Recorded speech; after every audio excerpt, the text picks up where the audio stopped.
የማቴዎስ ወንጌል ምዕራፍ 1 የዳዊት ልጅ የአብርሃም ልጅ የኢየሱስ ክርስቶስ ትውልድ መጽሐፍ።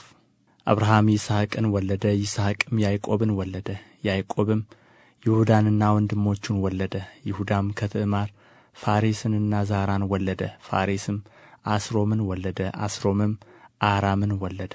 አራምም አሚናዳብን ወለደ፣ አሚናዳብም ነአሶንን ወለደ። ነአሶንም ሰልሞንን ወለደ። ሰልሞንም ከራኬብ ቦዔዝን ወለደ። ቦዔዝም ከሩት ኢዮቤድን ወለደ። ኢዮቤድም እሴይን ወለደ። እሴይም ንጉሥ ዳዊትን ወለደ። ንጉሥ ዳዊትም ከኦርዮ ሚስት ሰሎሞንን ወለደ። ሰሎሞንም ሮብዓምን ወለደ። ሮብዓምም አብያን ወለደ። አብያም አሳፍን ወለደ። አሳፍም ኢዮሳፍጥን ወለደ። ኢዮሳፍጥም ኢዮራምን ወለደ። ኢዮራምም ዖዝያንን ወለደ። ዖዝያንም ኢዮአታምን ወለደ። ኢዮአታምም አካዝን ወለደ። አካዝም ሕዝቅያስን ወለደ። ሕዝቅያስም ምናሴን ወለደ። ምናሴም አሞጽን ወለደ። አሞጽም ኢሳይያስን ወለደ። ኢሳይያስም በባቢሎን ምርኮ ጊዜ ኢኮንያንንና ወንድሞቹን ወለደ።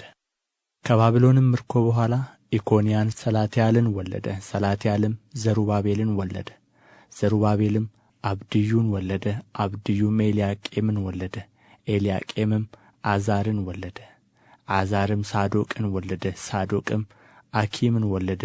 አኪምም ኤልዩድን ወለደ። ኤልዩድም አልዓዛርን ወለደ። አልዓዛርም ማታንን ወለደ። ማታንም ያዕቆብን ወለደ። ያዕቆብም ክርስቶስ የተባለውን ኢየሱስን የወለደች የማርያምን እጮኛ ዮሴፍን ወለደ። እንግዲህ ትውልድ ሁሉ ከአብርሃም እስከ ዳዊት 14 ትውልድ፣ ከዳዊት እስከ ባቢሎን ምርኮ 14 ትውልድ፣ ከባቢሎንም ምርኮ እስከ ክርስቶስ 14 ትውልድ ነው። የኢየሱስ ክርስቶስም ልደት እንዲህ ነበረ።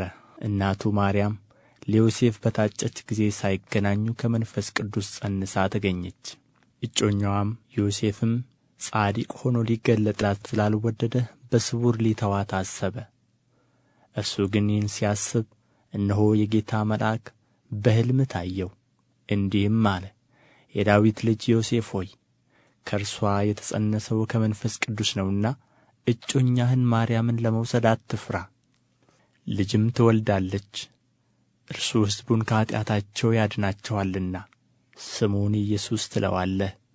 በነቢይ ከጌታ ዘንድ እነሆ ድንግል ትጸንሳለች፣ ልጅም ትወልዳለች፣ ስሙንም አማኑኤል ይሉታል የተባለው ይፈጸም ዘንድ ይህ ሁሉ ሆኖአል። ትርጓሜውም እግዚአብሔር ከእኛ ጋር የሚል ነው። ዮሴፍም ከእንቅልፉ ነቅቶ የጌታ መልአክ እንዳዘዘው አደረገ። እጮኛውንም ወሰደ፣ የበኵር ልጅዋን እስክትወልድ ድረስ አላወቃትም።